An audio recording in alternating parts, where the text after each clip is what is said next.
everybody, and welcome back again to Art a la Carte and day number 2 of Inktober.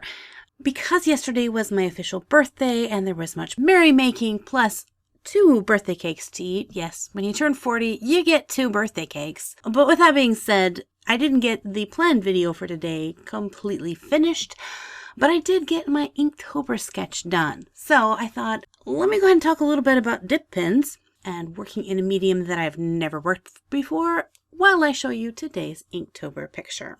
But before I get into talking about the ink pens that I'm using today, if you are brand new to my channel, make sure to hit that subscribe button and the little notification bell. That way you'll get updates every time I upload a new video. Inktober, day number 2, going strong, still excited about it.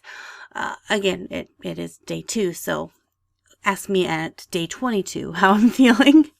For Inktober, my challenge for myself was to explore art styles, art topics, and art supplies that I don't normally do. Because the focus of Inktober is using ink, which is a medium that there's no erasing. It's hard to fix a mistake. It's a challenge that's really going to push you and stretch you. And so, of course, I'm going to add to that and try a tool that I've really never successfully tried before. And I say successfully because I think once or twice in the past I have picked up a dip pen and played with it, and it's been a horrible, scary thing. But I see all these artists that make creative and amazing pieces of art, and they use dip pens. And so I know technically they have to work. I just have to figure out, how do you make them work?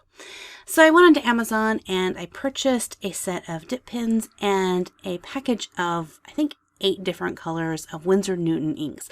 I'll leave links in the description box of this video if you want to check out the exact supplies that I purchased. It's really an inexpensive set for the dip pens. I didn't want to invest a lot of money to find out that, yeah, dip pens and I aren't friends.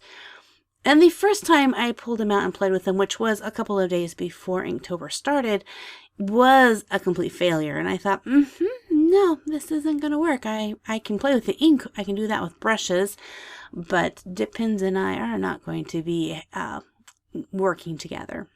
And I almost gave up on him. I almost just totally put them in an art drawer of art supplies that I never want to touch again. And I often say this to people who try watercolor and don't like it, or any other kind of art medium, and it just doesn't work for them. And my advice for them is to don't just give up on your first or even your second time trying.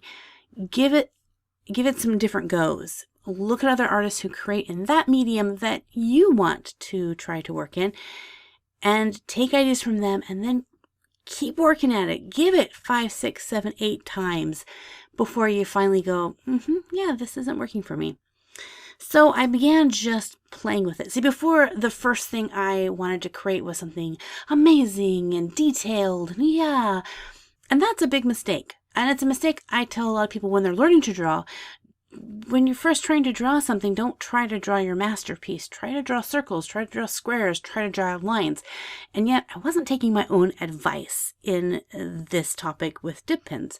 So I went back to the basics, and I just filled up a page full of lines and squiggles and squares and triangles and circles and hash marks and scratches and all of that. And I began to work with how much pressure to put on the pen. And I found that the most challenging part with dip pens for me is that because the point is so pointy, yeah, that when I would bring the pen towards myself, it was fine. But when I began to want to push the pen away, it would just dig into the paper and it wouldn't move.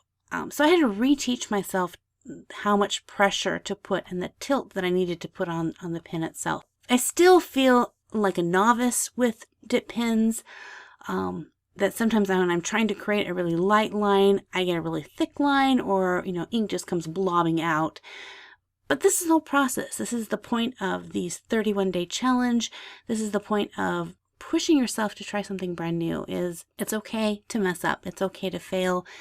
Just keep going. Don't give up. Learn from your failures, learn from your successes, and just keep moving forward. In the end, I'm really starting to like dip pens. Will I switch over to them into the future only? No. I love my regular ink pens, but they are fun, and I'm excited to, once I get a little bit more familiar with them, to figure new ways to create with them.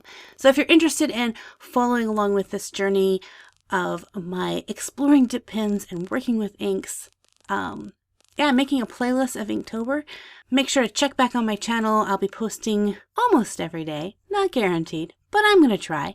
For day number 2, I'm pretty successful. So is there an art medium that you are pushing yourself with, challenging yourself, whether it's with Inktober or just on your own, something that you're trying to master or at least get a good understanding for? Let me know in the comment section below. Is it watercolor, sketching something, a certain kind of drawing? Let's talk about that in the comments. So I'm going to get back to the literal and figurative drawing board. And until next time, God bless you guys, and we'll see you in another art video. Bye-bye!